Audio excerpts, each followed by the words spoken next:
கொங்கு நாடு சீரீஸில் இன்றைக்கி நம்ம பார்க்க போகிறது தேங்காய் பால் குழம்பு.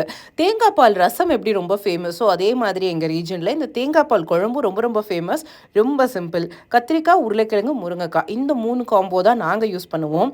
இந்த மினிமல் இன்க்ரீடியன்ஸை வச்சு இந்த குழம்பு ரொம்ப ரொம்ப சூப்பராக இருக்கும். வாங்க எப்படி செய்கிறதுன்னு பார்க்கலாம். இதுக்கு ஆக்சுவலி தேங்காய் எண்ணெய் தான் வேணும். தேங்காய் எண்ணெய் காஞ்சதும் சீரகம், கருவேப்பிலை, பச்சை மிளகா இதை நல்லா தாளித்து விட்டுட்டு நம்ம காயை உள்ளே ஆட் பண்ணிக்கணும். இந்த குழம்போட காரத்துக்கு நம்ம பச்சை மிளகா மட்டும்தான் சேர்த்துவோம். மிளகாய் தூள் அல்லது கொழும்பு மிளகாய் தூள் சேர்த்த மாட்டோம். அதனால் நான் கொஞ்சம் நிறைய பச்சை மிளகா போட்டிருக்கேன்.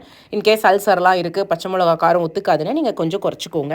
காயை நல்லா ஒரு வதக்கிட்டு கொஞ்சம் மஞ்சத்தூளும் ஆட் பண்ணிக்கோங்க. ஃபஸ்ட்டு 2ஆம் தேங்காய் பால் எடுத்து வச்சுருப்போம் இல்லையா, அதை உள்ளே ஊற்றி காயை நல்லா வேக விட்டுடணும். தேவையான அளவு உப்பும் போட்டுடுங்க. கம்ப்ளீட்டாக இந்த காய் இந்த 2ஆம் தேங்காய் பால்லையே வெந்துடணும். அதுக்கப்புறம் நம்ம ஸ்டவ்வை ஆஃப் பண்ணிவிட்டு கொஞ்சம் கொத்தமல்லி தலையும் முதல் தேங்காய் பாலையும் உள்ளே ஊற்றிடணும். அவ்வளோதாங்க. ரொம்ப கம்மியான இன்க்ரீடியன்ஸில் ரொம்ப டேஸ்டியான தேங்காய் பால் குழம்பு தயார். நாங்கள் யூஸ்வலாக இந்த 3 வெஜிடபிள் காம்போ தான் யூஸ் பண்ணுவோம். உங்களுக்கு தேவைப்பட்டால் நம்ம அவியலுக்கு போடுற மாதிரி எல்லா காய்கறியும் மிக்ஸ் பண்ணி கூட வைக்கலாம்.